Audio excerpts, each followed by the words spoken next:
Welcome to Unboxed. I'm your host, Connie, the founder of Astrid Miyu. In these conversations, I speak to the founders of some of the most innovative, bold, and exciting businesses to discover the person behind the brand and what it took for them to build their empires. My guest today is the founder and creative director of NEOM Organics, Nicola Elliott. Nicola shows the power of being a self-aware founder who's always trying to improve, and the impact of making company culture number one priority. Nicola is also proof that sometimes success can come from a foundation of optimism and determination. I'm going to tell you all the good things about working a small business. I'm going to tell you the bad things as well, because you need to then decide whether that's right for you. We always said that we want no customer to be more than 10 miles away from being able to experience NEOM in a full sense.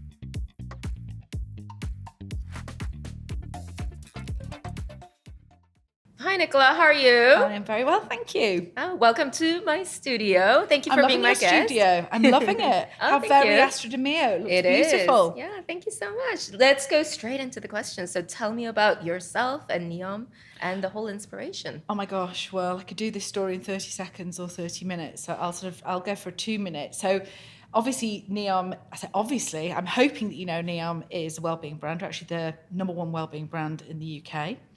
And we exist to help with sleep, de-stress, boosting your energy, lifting your mood. That's how we define well-being, because it's a big word, and I think sometimes people don't really know what it means. So I think a lot of our success actually has been defining it in a very clear, kind of easy way. So I'm the founder of NEOM, wellbeing brand, and we've been going for 17 years now.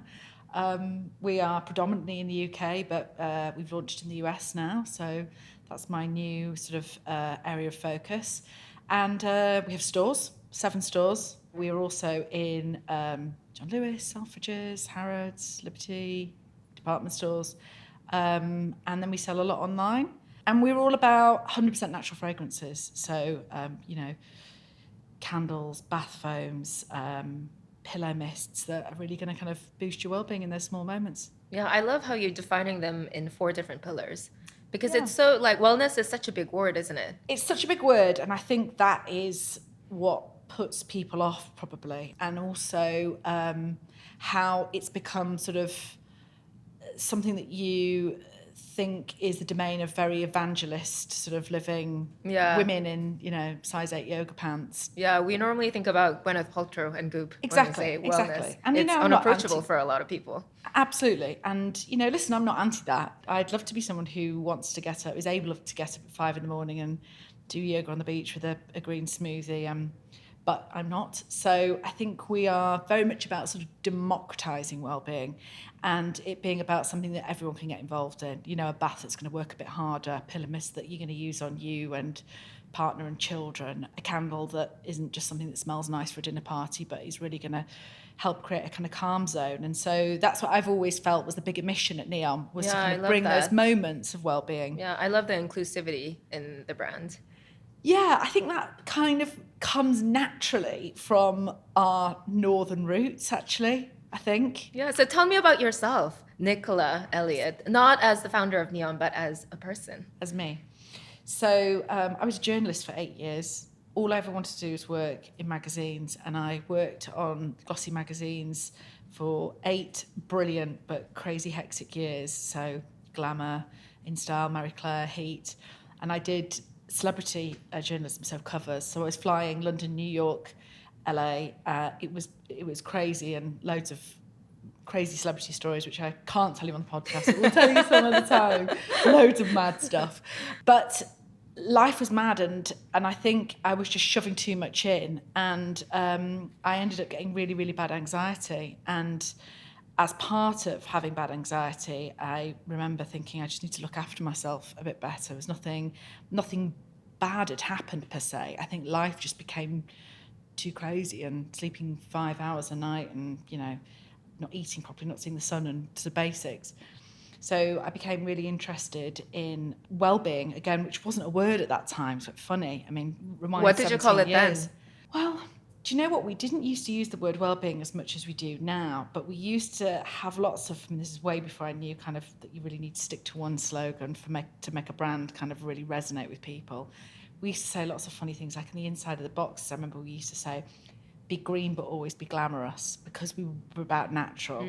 And we'd be like, we put loads of ditties on the inside of the boxes, which like, you know, if you want to be calm, be, which is a famous Leo Tolstoy.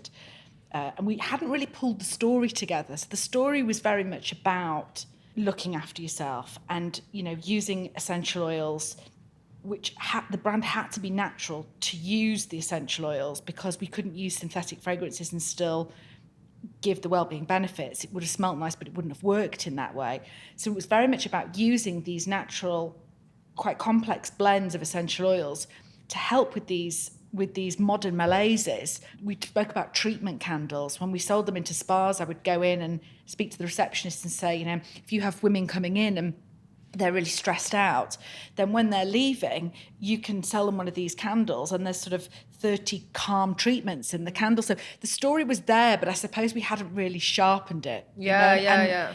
Now, sort of know more about business, I would know starting with that mission early on would have been a lot easier for us to kind of probably get the brand message out there sooner and quicker. I can really see the evolution of the brand, because the first time I met NEOM was my friend gave me a big candle with 3 wicks, and I thought it was the most luxurious thing ever. That was like 10 years ago. And then now, like, you've evolved into this like inclusive wellness brand. So tell me about that, you know, the early years, and also how it evolved and how you pivoted the business. Well, I think we didn't pivot as much as sort of sharpen it. Do you know what I mean? Yeah. And I think that's really because I just had no experience. As I said, I was a journalist. I hadn't grown a brand before. I didn't, you know, I came from an entrepreneurial family. My dad sold secondhand cars. I mean, beyond a sort of entrepreneurial go-getting spirit, you know, the business ideas that he had couldn't be further from what I've implemented now. So I just didn't know anything about growing a brand, and we didn't have the money.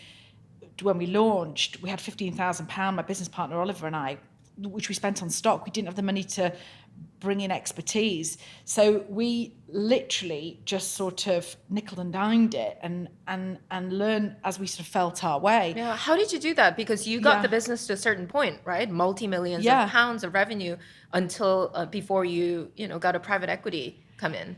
Yeah, I mean, you know, it's a funny one because we really did. I've used the phrase before. I feel like we walked up Mount Everest in flip-flops. We were so unprepared, and we made every mistake possible. So we really genuinely learned from the mistakes that we made. And, you know, we have met some great people along the way, and people who've acted at various stages as mentors. But for every piece of advice that was helpful, as you know, you might get one or two that not helpful as well. Again, you're kind of constantly making those mistakes. I think a lot of it, in answer to your question, was sheer gumption, turning over stones and finding what the answer to the story was. It's always useful to look at other brands and see what they're doing and pick it apart. And then, you know, even if it's like Astrid Miyu jewelry brand, you know, why are you opening stores? What's the reason behind that? Yeah. What are you spending on them? How many pieces of stock have you got? How many times do you change those? And around? I feel like it's so important to look at other industries. Always. Not copy your competitor, but go into other industries and see what we can take from there. Because I always look at beauty. I don't look at any other jewelry brands. Yeah, well, it's funny. Beauty was very late to being D2C as a category, direct to consumer, because beauty is predominantly owned by the big conglomerates, and therefore they were in counter spaces. So they resisted, and the beauty industry as a whole resisted being a direct to consumer, jumping on the bandwagon. So we had to look at other industries to figure out sort of how to do that. If you're building a business from the eyes of the customer, then actually your customer's the same as my customer anyway. She's thinking the same, she's behaving the same, she's shopping the same. So, you know, it's as relevant to me as it would be looking at someone who's buying another Yeah, exactly. And we have very similar ethos. So it's really like important to look at another brand that has similar ethos, not in the similar category per se. Exactly, because you're understanding the customer probably a lot better than when people say to me, as they always do, in business meetings, who's your competitor set? I'm like, well, I'd be more likely that she would go out and she would spend £50 in Astrid Miyu that day than she would on another luxury candle brand. So that is your competitor set in that way. And so, if you can think about, got to stay in that customer's space, haven't you? So you know not just what products are going to resonate, what problems that they have when you're developing products, what straplines are going to resonate. That was a bonus of me not being in the industry, because I was able to stay, and still I'm able to stay in the customer's shoes, as opposed to going. Absolutely, that's such a good point. Yeah. And going back to your early years, what were the best advice you received, and what were the worst advice you received? The best advice I think I've received is just keep going. Because I think if you could just sort of almost inject something in your head, that's going to be true for everyone. It's going to, you're going to, like life, it's going to go like that. Yeah. But just keep going. It's easier said than done, isn't it? And how do you, I guess, like, that must be deeply ingrained in you. Where do you think that comes from? I think I don't. When I hear people have started business and they stop, they generally stop because of a problem that I see as just a sort of regular Tuesday morning issue. And they saw as it didn't work because, I don't know, the collection didn't sell, or we couldn't find a office. These are bad examples, but that kind of thing. Yeah. And I think, I get that would have been tricky, but it wouldn't have been a game change if it wouldn't have been a stop, set, game, match, the thing done. So I think it's kind of seeing those things as everything is sort of fixable. Everything is even if I always thought we spent our original money on stock, and I thought if it goes wrong, and because all we could start with was candles, that's all we could afford, and people don't want candles, they want hand lotions first or something. We can sell the candles in a market, and we go again with body lotions. Yeah. So that gives you an example, I suppose, of at that point, I think the majority of people would say, well, if that didn't work, then that's not worked. So I think you've just got to see those issues as, the problems, and they're a pain. Yeah. I guess you've got to be optimistic, but practical at the same time. Yes. Yeah, I think so. And I don't think people always grasp, like, life is got ups and downs. Days have got ups and downs. Businesses have got ups and downs. You're going to have, 50% of the time is going to be a bit shitty. Because that's just the averages that we're all working to. Yeah, absolutely. So you've kind of got to foresee that, I think. Where do you think that grit comes from? My dad, definitely. I think, sort of very much in me from a child, that entrepreneurial sort of way of thinking. As I said, and he's never been able to give me much practical advice because we're in such different industries, and he doesn't understand that, you spend money on branding and, all the stuff that you do when you're creating a brand. Yeah, he probably thinks it's very frivolous. It doesn't, if it doesn't make sense on a very pure financial level, you spend that and you get that, and then he doesn't really understand that, saying no to things, going into cheaper or brand damaging outlets or whatever. Well, a deal's a deal, a sale's a sale. So, understanding brand and what you'd say no to is a very different skill set. But I think that determination and that grit kind of comes, and that, it's funny, isn't it? My children now are 13 and 15, and you think about that a lot. So you think about how do you teach your children. Not that I think I'd want them to necessarily do what I do, but you teach them. Do they want to be entrepreneurs? Well, no, my son wants to do something in sport because his dad does, and he's very sporty and great at that. My daughter, she's just in that annoying teenage phase at the moment where she's saying to me, she just wants to retire. That's what she wants to do. She's very wise. That's what she wants to do. Yeah, what do you want to do when you're older, Alexa? I want to retire. Right. My mum says she's winding you up. Look, so years battering feminism into her. She's like, yeah. Growing a business from a startup to a scale-up comes with many challenges. One way to solve this is to introduce effective systems at the right time. Payhawk, a corporate card and expenses management solution for scale-ups, have literally transformed many lives at Astrid Miyu since implementing earlier this year. To simplify, Payhawk combines company cards, reimbursable expenses, accounts payable, and seamless accounting software integrations into a single product that can be used globally.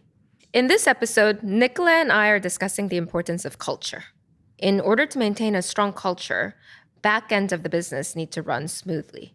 We save roughly 1 full day of 3 people finance team's time by using Payhawk every month. This means the team and myself can put more of our energy on driving the business forward. So what's the biggest mistake you made along the way? God, which one? When you hire people and they're not right. Because it just comes with,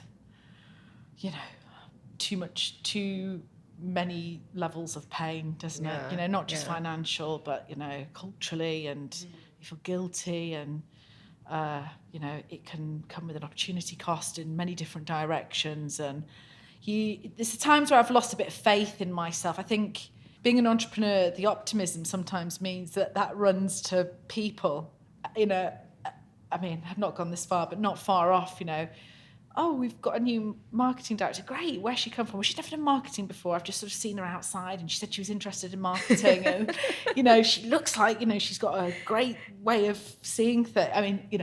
I would be that. Yes. Positive. Yeah. And, maybe I found some. Oh, I'm the same. I make so many mistakes. I've made great hires who are still with me now, but I also equally made pretty bad hires that were either not the right fit for us at that time, or, not necessarily because they're bad, because they weren't the right fit. I think you need to think about so many things in hiring, don't you? Yeah, a couple of things I would definitely say is you've got to be truthful about what your own culture is. And I think we just redid our culture pillars because we had 5, which I can't even remember. And they were so catch-all-y. They were nothing. Yeah. And I made them quite tough now. I thought, actually, the fact is we're quite a tough northern business. Let's be honest about that. I am kind of a rolly sleeves up. People think because we're wellbeing, we're just, 3-hour lunches doing yoga. We're actually quite a go-getting, rolly sleeves up, northern. Yeah, I love that. So what are the 3 pillars? So one is be a good egg, because I think actually as a person, I like people to be quite straight, and, I think it says a lot if you're the person who brings in the chocolate biscuits on a Friday when everyone's feeling a bit down, or somebody can go to you and have a chat. So be a good egg is really important. Yeah, I think question status quo is a really important one, because we are entrepreneurial, and as we were saying before, the worst conversation for me to have with someone is me to say, why have we done it that way? And they to say, oh, because that's how Jane did it before me. And they haven't thought constantly, and they don't believe in what they're doing at that moment for themselves. Now, they may challenge it, and I may say, I get where you're coming from, but we're doing it that way because X, Y, Z. But if someone's blindly just doing something like a kind of, computer, then that's not right for us culturally. So sort of question everything and then be the difference. And what I mean by that is to kind of constantly push things forward and make things put those little extra bits on things. And again, I think that's quite entrepreneurial. And the reason why I think they're all important is we quite often can hire people from big corporations. Everyone says they like to work in a small organisation. Naturally, I've found in many interviews. Yeah. Then when they get here, they don't know what it means. They don't know what it means. So I make sure I say in an interview, I'm going to tell you all the good things about working in a small business. I'm going to tell you the bad things as well, because you need to then decide whether that's right for you. There may not be a blueprint. There may not be a job description. There may not be a way to do it. There may be nobody who has got a clue how to do it. You've got to constantly be thinking outside of the box. There's not a game plan that Jane did before you and Susan before that and Robert before that you can just pick up on. It's about creating things from scratch. And I think that works brilliantly for some people, and other people just flounder in that environment. And that's fine. So interesting, because it's so similar to the journey that we went through. Because really? I had 7 pillars that I can't even remember that I created. Yeah. And then we had a consultant come in who's our people director now, and she's defined them into 3 different values, interviewing every single person in the business. That's interesting. So, and our values are so similar to yours. They're worded differently. So one is grow together. So Like it means that. you need to have a growth mindset, Yeah. and you need to want to like push yourself Yeah. constantly and figure things out yourself. And then second is celebrate each other. So that's very similar to be a good egg. So Yeah. make sure you're Yeah. uplifting each other and making positive change to Yeah. the team. And then third is break boundaries. So that's very similar Love to it. your like second value as well. Love that. Yeah, so similar. Yeah, and it's funny. I have, since I've done that, I've interviewed 2 people, and they weren't wrong. They weren't wrong, and they weren't bad. But I thought they are not going to be the kind of person that can adhere to rule 1 or value 1 or value 2. It's helped me. It's definitely helped me, and it's helped senior people, and that's only in the last kind of couple of months. So I think you've got to be very truthful about your culture to you and to the team. Yeah.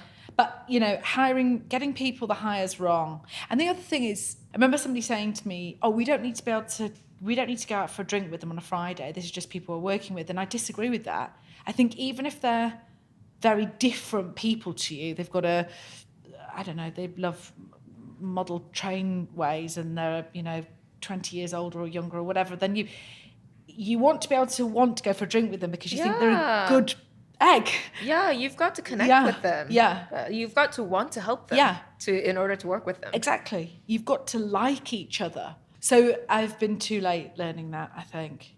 But I mean, look, that's one mistake of literally 583. That's another podcast. No, but Connie. it's funny that you mentioned people, because I would say the same. Like, people mistakes are the biggest mistakes. Yeah. And it's the most painful to resolve. Totally. Yeah. And, it's painful for everybody else as well. It's not just, it creates always a bit of a disruption when everyone else is a bit paranoid. So, yeah, people mistakes. Yet a lot of business studies that are about strategy and finance and operations, but people are the most important thing. And it's deeply ingrained in every single thing we do. Well, if you're trying to break boundaries, the people have to be the number one thing, because if they're not following, again, this might be very different if we were, in a big corporation or we were in the army or something. In fact, someone was saying to me the other day, they don't look for growth mindset in a lot of businesses, because actually that's not, they want people to be constantly asking, is this adhering to the rules? So that could be disruptive in a big business, I very guess. much so. So it's not, and again, I think that's important to sort of know, it's not the best, or it's not the only way or the right way. It's just the way that's right for a business like ours that's high growth and still got that kind of entrepreneurial feel. And then when you know that, then picking the right people for the job. Yeah. And going back to the advice in early years, what was the worst advice? I think there's been lots of bits of advice, if I'm honest, about product and brand that have been good commercial bits of advice, but bad for the brand. And they're the hardest ones to get wrong. What I mean by that is, so it might make sense to have, I don't know, a roundel on, for example, like a big sticker on the side of the product saying 30% off. I've not done that, but I'm just saying something like that. Of course, people would then see the 30% off and buy it more. But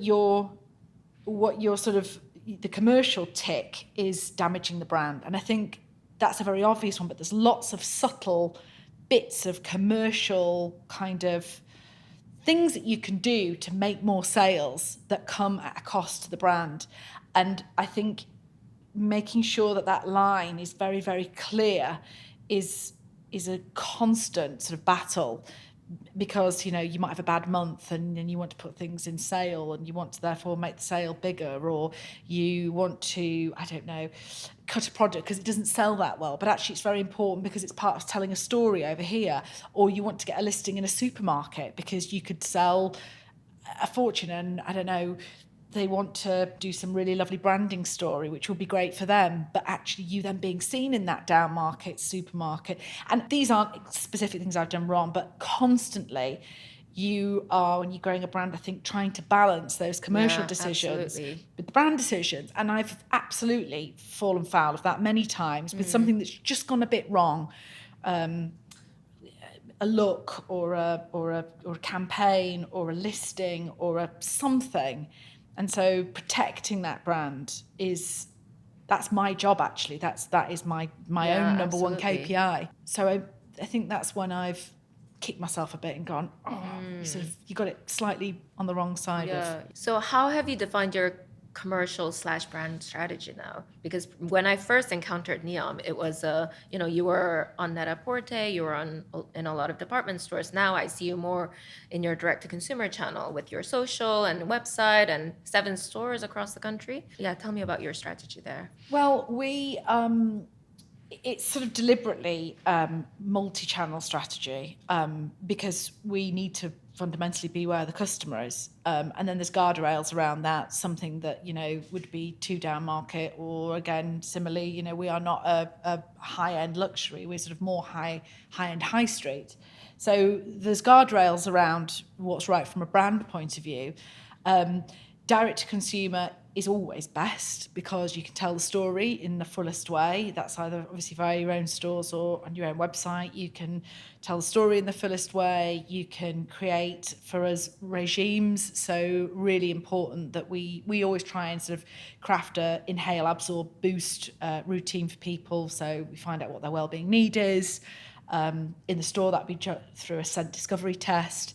And then when they found out what their wellbeing need is, quite often that's different to what they thought. We take them to the area, we find something that they can fill their home with. It might be a candle, it might be a pod, it might be a reed diffuser. That's up to you, dependent on what your personal choices and budget, etc. Then something to absorb, so something that's going directly on the skin. It might be a bath product, it might be a body product, whatever. And then a boost, something small that they'll sort of take around and keep that wellbeing benefit going with. So we can tell that part of the brand story. And find something that works for the customers, obviously better in our direct-to-consumer channels. And of those, stories, the ultimate best, because, of course, you can touch, smell, and experience the products in the best sort of way. However, I don't think we're going to have loads of stores. I find running the stores is quite difficult. Yeah, it's a completely different ballgame. It's a different ballgame. Finding the right people, finding the right stores, the cost for that. And again, I think because we started off with a bit of a mix, then that's kind of where we've ended up.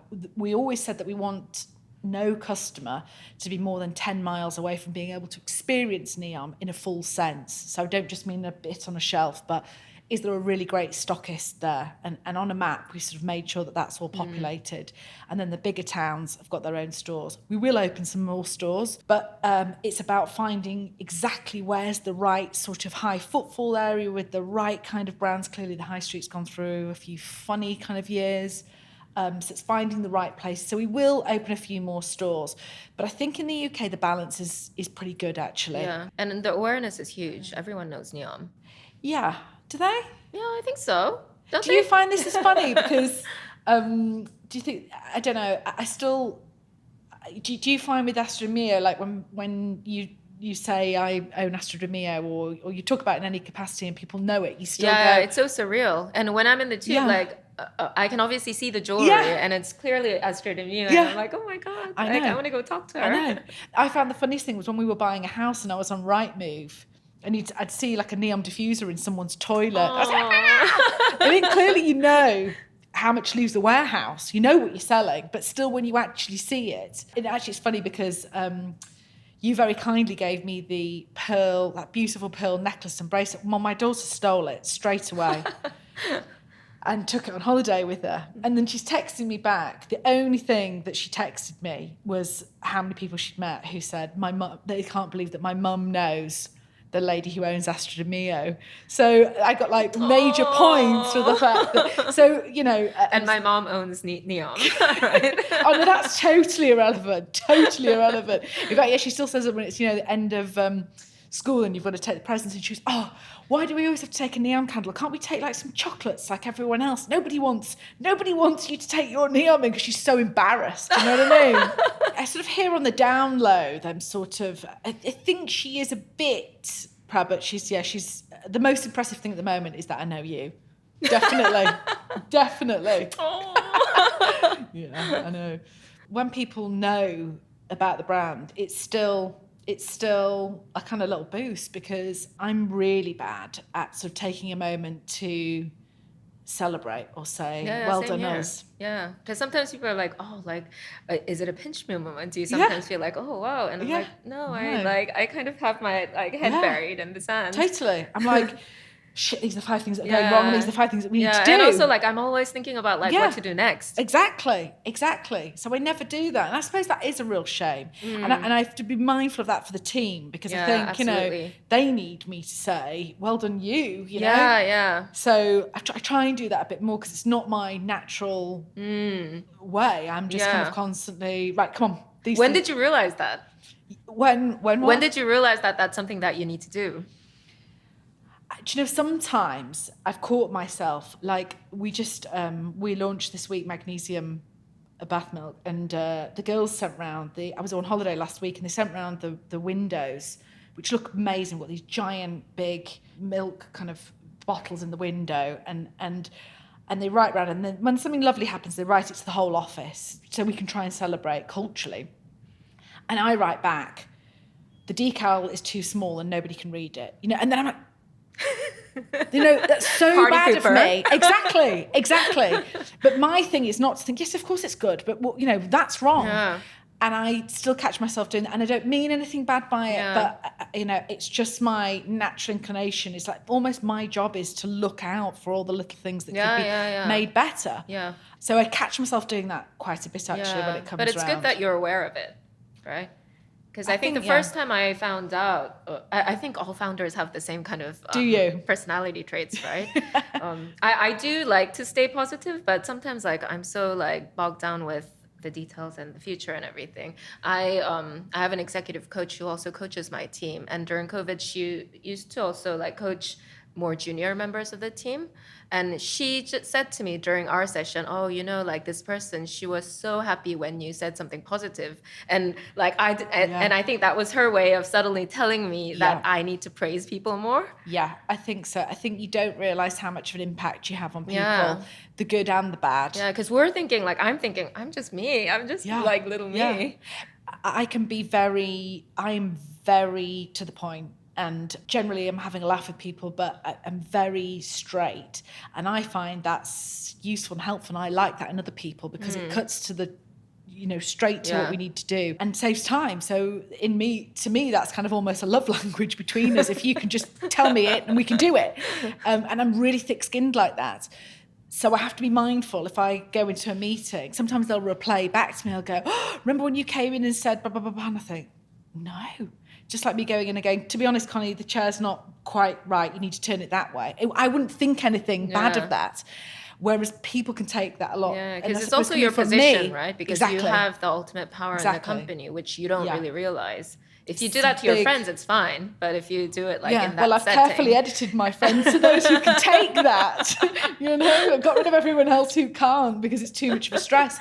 And I just, you're aware of yourself. I'm 45, so you're aware of your own, your own being, and your life is created in that way. But you bring on somebody who's got some great skills but they're quite nervous and they don't interact with you that much. And I would say that's probably my greatest watch out, for sure.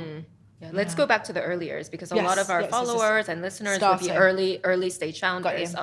You said you started the business with £15,000, and then you ran it up to like, I don't know, like a couple of like tens of millions of pounds of revenue, right? Yeah. So what did you spend that £15,000 on initially? Stock. So stock. So I had a car that I'd got for my 21st, which I sold for £7,000. My business partner had some savings. We put them together, and we spent almost, I'd say about 80% of it on stock. We started with candles, which I think is why we're so famously known for candles. Even though actually we sell more pillow mists, double than we do candles now. Oh, that's interesting, isn't it? Fascinating. But we started with the candles. So I had a 2-bedroom flat in Islington, and the second bedroom we made into a warehouse sort of space with all the stock. It smelt amazing, even from the street. And then the other sort of remaining couple of £1,000 we spent on a really, really basic website. And then we had a little bit in sort of reserves. And I remember the orders had come through. I was still working, obviously, at the time because it was just a side hustle. Always say to somebody, keep the day job until you get a few really good green lights that this is going to work. So how long was it a side hustle until you quit your job? Do you know, a year and a bit, I'd say. At Glamour, I went down to 4 days a week. And then I was working 7 days a week. So I'll be honest, because that's what you had to do in the early days, right? So I did my 4 days to make the money at Glamour, and then on the Friday and then the weekend I'd do NEOM and evenings as well. And then we had the website, and then the orders would come through on an evening, and Oliver, my business partner, and I, we had a rule that if we sold more than 4 candles in a day, because they're a kilogram in weight, still are, so the big heavy candles, then I was allowed to, from the very small pot of cash, expense a taxi, because it was deemed too heavy for me to carry on the bus. If, so that was, I think it was 5 was cut off. If it was under 5, I had to struggle on the bus with the candles. So that's how we ran it for a year. And then we did a home gift show, got a stand in Harrogate, actually, where we live. Tiny stand. It was 2 metre by 1 metre. Don't need anything bigger or fancier than that. And we had a queue of people. We were, and they're great, those, sometimes, because they're also great for sort of perfecting the sales pitch that works. And you know how I was saying to you about, we started with this story, but I don't think we'd really crafted the story. It wasn't told in a way that we tell it now. And then I remember saying, this is not a candle, this is a treatment within a candle. And I remember that sort of really resonating. People really, I got that, I like that, I understand that. How did you create that queue? Did you invite people, or how did they hear about you? Well, interesting. Again, you learn so much about customer behaviour, I think, from those things. So success breeds success, right? So 3 people in a queue really is going to mean 5 or 6 people in a queue, because suddenly people are interested. So I also learned the importance of sort of creating some sort of a furore, pulling in a few people, because then other people would be interested. And as I said to you, we used to test out strap lines. I used to, in the early days, go down to Selfridges, and I remember thinking, what is going to resonate with people most?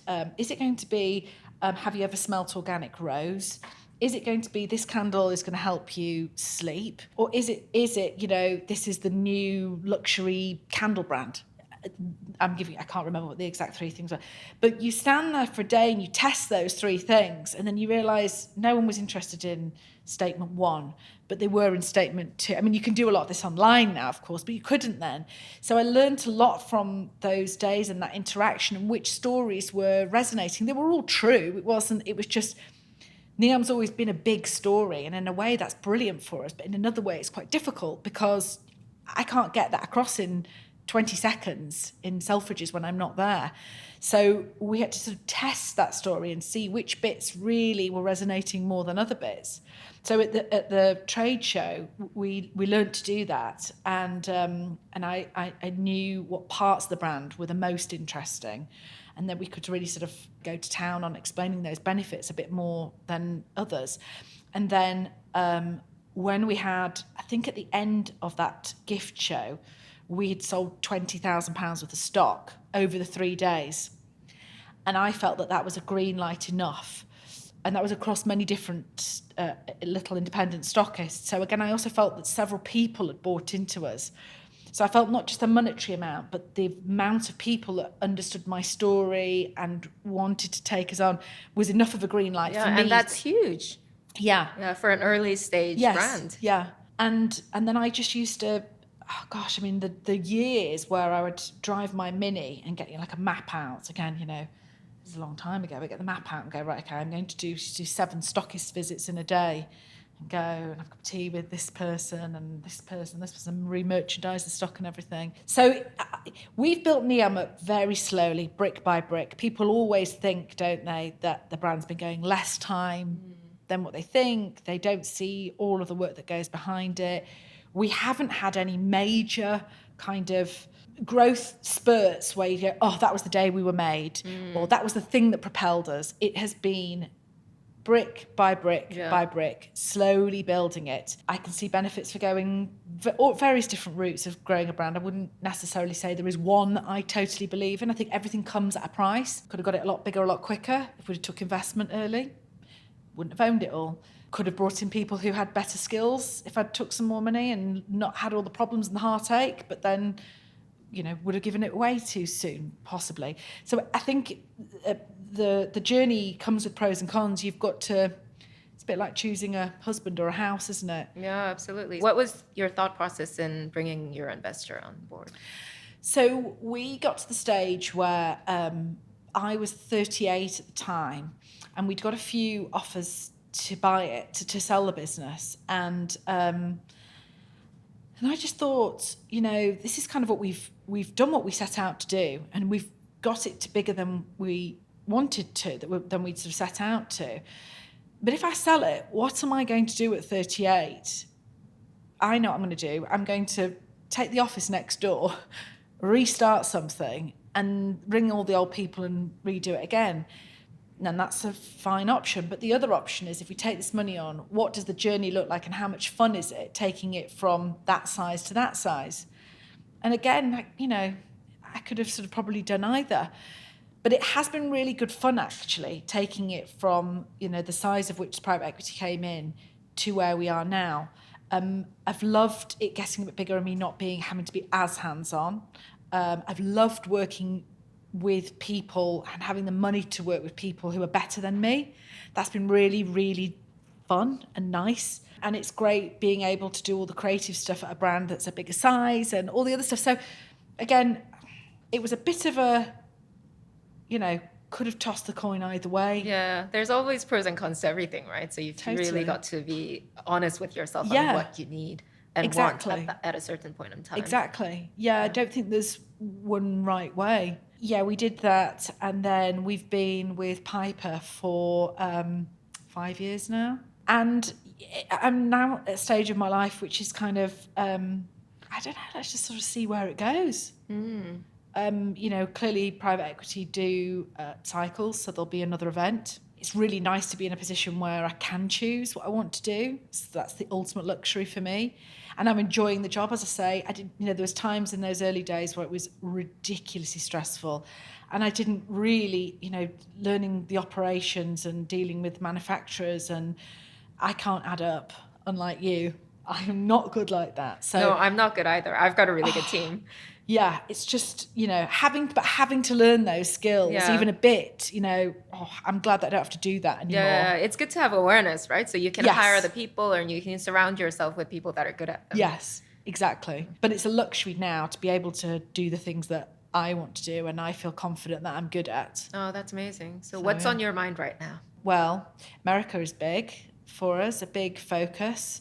It's a bit scary going back to the beginning again, you know, going out there and doing speeches, who's NEOM, and no one knowing, and you're like, oh my goodness. But that's fun. And actually now the children are a bit older, I don't mind travelling. When they were younger, I just didn't want to commit to that. So America is fun.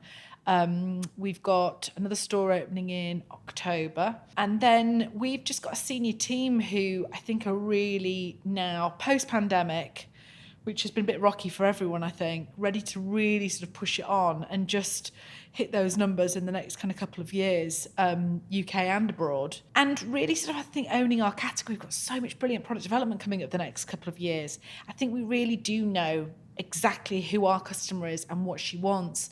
The beauty of being around for a while is when you really understand, that's going to work. I know people are going to love that. You know, I said magnesium bath milk. It's only launched this week. We knew it was going to fly out because we just know that is an absolute sweet spot. So I think that's really nice when you kind of, you know, it's fun in the early days when you're going, is this going to work or is it not? But it's even better when you're like, yes. Yeah, absolutely. You have a critical mass so you can analyze your data and also like ask your customers. Exactly. Yeah, so what's next for you personally and for NEOM? Well, for me personally, do you know, I am just really trying to enjoy it now. I'm 45 and I think it's a point where I'm ambitious still for NEOM, but also I want to take a moment to smell the roses, you know, and to go, actually, this is lovely. It might not be this way forever. I might not be involved for forever. But this is what I've worked for to get it this size, that people understand it, that they know it, that they love it, that I have a brilliant team, the very best that, we can find and afford. And I'm enjoying working with the people that we've got. And so I do really want to just enjoy the next couple of years and enjoy the travel. Which, as I said beforehand, always came with a real load of guilt when the children were little. Yeah. I mean, my kids now, they don't even bat an eyelid if I, Oh, that's such a good place to be in. I'm so envious. It's funny, isn't it? With the sort of theme of this conversation has been pros and cons, and I suppose, it was hard when they were little, and I think actually a lot of women starting businesses, that's one of the hardest elements. Did you start NEOM when you had kids? No, before. Yeah, same here. I don't think I could have done it while I had kids, but a lot of founders have started their businesses while they were raising kids, which is incredible. It's nearly sent me around the twist many times, I'll be honest. I mean, I took barely any, it was 3 weeks and 4 weeks maternity leave. I mean, totally wish I hadn't done that, but couldn't afford any other way. Yeah, same here. We didn't have any maternity pay. There was nothing. My then husband was a teacher. I had to work through it. It was awful. And I think for 10 years, sort of very much sacrificed.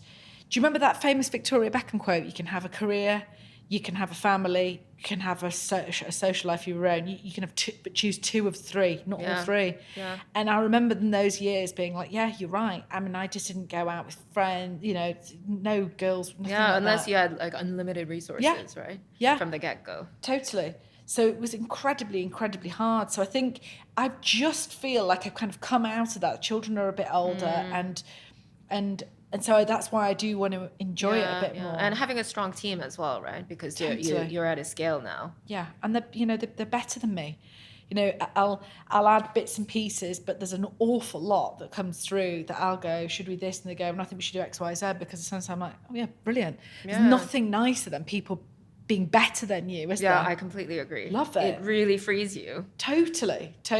Yeah, I mean, there's sort of that old feeling, don't challenge Nick because she's the founder, and I'm always like, my God, no! If somebody says something to me, never think that as a founder, because we don't have the full context on the day-to-day execution. They're the ones making the best decisions because they have all the information. Totally, always challenge everything. Yes, break boundaries. Be a good egg. Celebrate each other. Love it. One final question. What's one advice you'd give an early stage founder? I would say, don't think you've got to reinvent the wheel. I speak to people and they come up with very complex business ideas or product ideas. We're so busy, and actually in many ways, I think quite rightly so, we're moving towards wanting less. So trying to create an idea of something that I didn't know I needed, I think can really be a challenge. So we're always going to need chairs, dresses, rugs, jewellery, etc. Just do what has been proven that people need and want, but do it better. So my dad always used to say to me, don't feel you need to reinvent the wheel. I think that's important. There's categories that need overhauling everywhere. And then the other thing I'd say is that second biggest thing I think a lot of people get wrong is keep it really, really simple. It's great to have the ambition, as I did, as I'm sure you did, of having a great, wellbeing empire or a huge jewelry empire.